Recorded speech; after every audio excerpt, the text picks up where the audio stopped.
Good evening everyone, welcome to my first video log.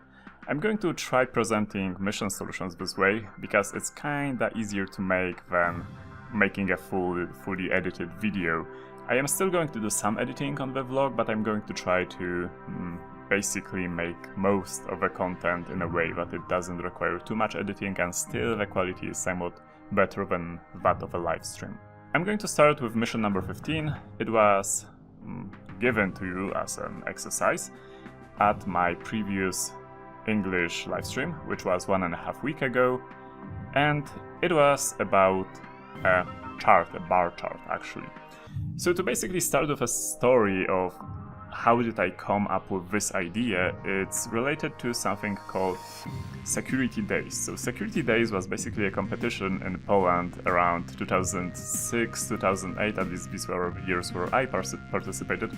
It was like a single-player CTF. Currently, you know, the CTFs are always, or almost always, team-based, and Security Days was actually like individual competition where single players took part first in a qualification round, which was online, and then we would meet in one of the Polish city in Katowice to play the finals. 5 people qualified. I qualified actually 3 years in a row. The first year I was third or second, I think I was second actually, and then I won the 2 next years, where I think a task really similar to this one, which I'm going to present today, was on the last CTF on the last year I participated, and also I think that was the last year of the competition itself. So I guess one funny bit is that a lot of people which participated, well, several people which participated in the finals throughout the years, later created a CTF team, which you might know under the name of Dragon Sector. So there was, for example, 3 people who created Dragon Sector. There was myself, Mateusz and Adam Iwaniuk, and also Mac, which was one of the first Dragon Sector members. To show you the task I'm referring to, we have to go to my blog. And on my blog, this was, I believe, task 3 and 4 from the Security Days. However, the chart there looked like this. So it was basically a line chart, not, as I'm going to present today, a bar chart. Which I guess the distinction doesn't really matter too much in the way you solve it. So let's move on to the mission itself. The text of the mission is the following. One of our operatives managed to find an information leak vulnerability on an internal website of a hostile syndicate. The vulnerability itself is quite amusing, as it allows one to leak any file on the file system in the form of a bar chart. Our operative leaked a script responsible for authenticating a system operator.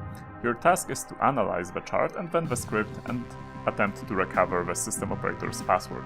And then we have a link to the chart. The chart itself looks like this. What we have to do in the first step, obviously, is decode each of the bars, or by decode I mean just calculate the height of it, because the height of it is the ASCII character code of a given letter in the script, in that authentication script, which we need to analyze later. So there are 3 ways to do it. The first way is just to start at the blue line here and then calculate all up to the white pixels. So you count the red pixels until you reach the red one. This is the solution I would use, I would say, but it's not the best solution. The best solution I did spot in some of the write-ups which you submitted, and that was actually to just go from the top to the bottom and calculate how many red pixels are there in a given column. I do like this approach. It's, I guess, way simpler to implement. You don't care what are the positions of the red pixels at all, you just count how many are there, and this is equal to the height, obviously. Now the last solution I did notice was to actually count the white pixels from the top and down to where the red pixels began in a given column. And this was, I guess it requires some more math, because you actually have to subtract the position of the blue line from the amount of white pixels, actually the other way around, and that would still give you the height of a red bar. So whichever way you would do it works. Okay, so let's look at some of the solutions, because the script which you had to analyze is also going to be there. I'm going to start with Paweł Łukasik, who did post a write-up. So let's look at the write-up itself. I guess I'm going to start with looking how did Paweł count the amount of bars, and that was done using the third method which I described, which is basically calculating how many white pixels are there from the top to the red row. Now moving forward, we have the decoded script, and the decoded script looks like this. It's rather simple. It checks whether there is a get parameter called password, and then it checks whether it's 25 characters long, or 25 bytes long actually. Then we have an MD5 comparison with a 25 byte character string is basically not brute forceable, but thankfully there is a mistake here. The mistake in the form of an array where the programmer would split the password into 5 pieces, each piece would obviously be 5 characters long, and calculate the MD5 out of each 5-piece password separately. This would give us basically a brute forceable part of a password, because 5 characters we can brute force easily. So let's see how Paweł did the brute forcing. He actually used this nested for loop. There are 4 or 5 actually for loops, each for one character of the alphabet which Paweł used, which initially I see was string lowercase and string uppercase, so that might not be enough for this password, but I guess Paweł handled it later since he did solve it. The way you, well, go on from having these 5 loops is basically you just concatenate the characters, calculate the digest, and then see if it matches any of the 5 ones from the array. And this is an approach I like to use on CTFs. If I don't have to write any complicated brute forcer, I know that there are always 5 characters, for example, then I would actually do this the same way, just nested for loops. It doesn't look beautiful, but it's, you know, it's a CTF solution, it's not a production code. So moving forward, I guess Paweł did realize that he has to add a white space and punctuation, and in the end he did get the password, which was "pie charts are delicious." Thank you, Paweł, for posting the write-up. So moving to the next solution, that would be a solution by Deuterion, and Deuterion posted also a solution on his GitHub, I guess. The first thing he would do was actually rotate the chart. Rotating the chart gives you, I guess, a little easier approach, a little more intuitive approach where you calculate the rows instead of the columns. That doesn't matter too much, but whatever makes it easier for you works, obviously. So I guess Deuterion also did some pre-processing here.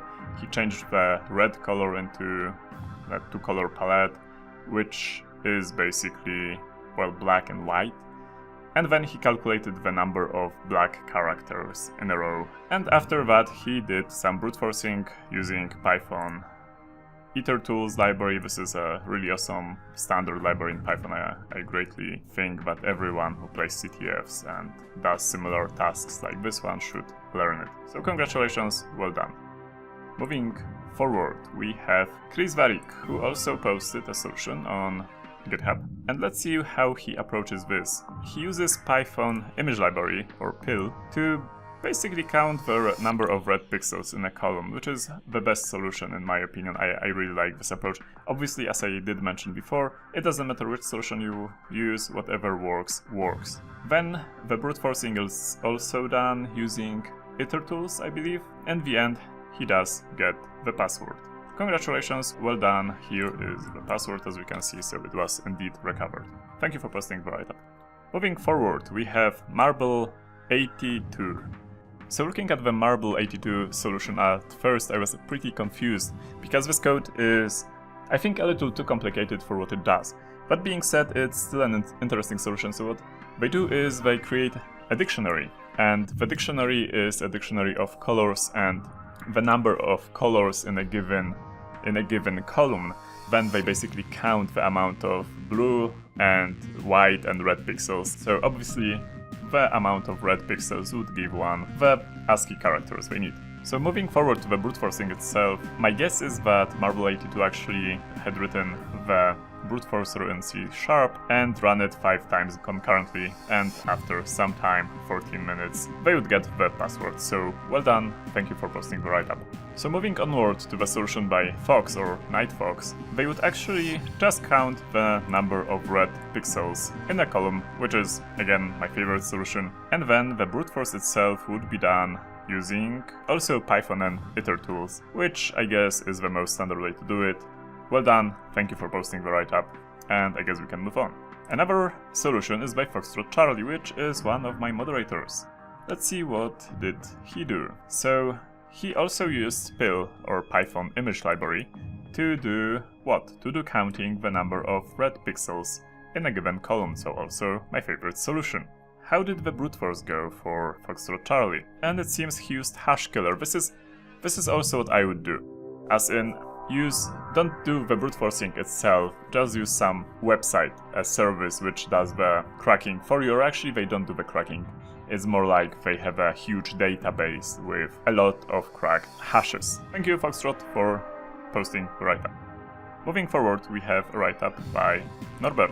So basically you can see that he also used the Python image library and he did count the amount of red pixels. And I guess I kinda like this code, it's just quite short for what it does, so well done, nice implementation.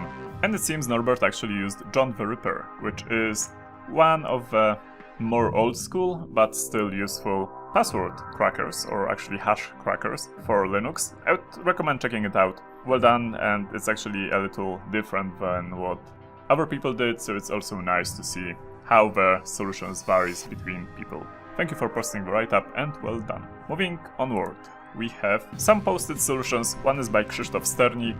This is actually the part which I found quite interesting. So looking at the code, we see that it's written in JavaScript.